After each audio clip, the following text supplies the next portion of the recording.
وزیر خارجہ اسحاق ڈار نے ایرانی ہم منصب عباس اراغچی سے ٹیلی فونک رابطہ کیا ہے۔ پاک ایران وزرائے خارجہ نے بات چیت کے دوران علاقائی صورتحال پر تبادلہ خیال کیا۔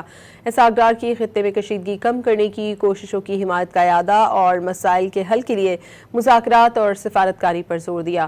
انہوں نے پاکستان کی جانب سے خطے میں امن اور استحکام کے لیے سفارتی کوششوں کی حمایت کا اعلان کیا۔